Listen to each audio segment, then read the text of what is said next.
బ్రాహ్మణ్స్లో కానీ, ముస్లిమ్స్లో కానీ, వైశ్యలో కానీ, రెడ్డిలో కానీ, కమ్మలో కానీ వాళ్ళు ఓసీలే. వాళ్ళు లేని వాళ్ళు లేరుగా. ఏ పోటీకి ఆ పోటీ తెచ్చుకునే వాళ్ళు చాలా మంది ఉన్నారు. షాప్స్లో పనిచేసే వాళ్ళు కానీ, కూలి పని చేసే వాళ్ళు కానీ, రెడ్లలో సిమెంట్ పని చేసే వాళ్ళు ఉన్నారు. ముస్లిమ్స్ డైలీ ఏ పోటీకి ఆ పోటీ చేసే వాళ్ళు ఉన్నారు. వాళ్ళని కూడా చూడండి.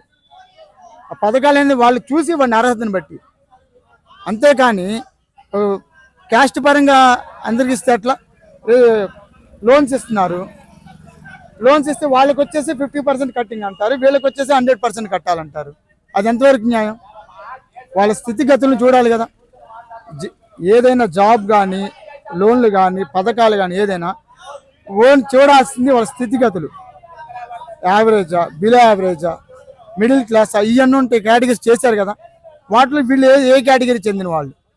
ఇప్పుడు అంతా ఆన్లైన్ సిస్టమ్ అయిపోయింది. ఆధార్ కార్డు, బ్యాంక్ అకౌంట్ కానీ, మన పొలం కొన్నా, స్థలం కొన్నా, ఆఖరి బండి కొన్నా కూడా మనం పలానా పేరు మీద ఇన్ని బళ్ళు ఉన్నాయి, ఇన్ని కార్లు ఉన్నాయని తెలుస్తుంది. ఇప్పుడు ఉద్యోగం కానీ, లోన్ కానీ ఇచ్చారు, అవి ఎందుకు తెలియట్లేదు వాళ్ళకి.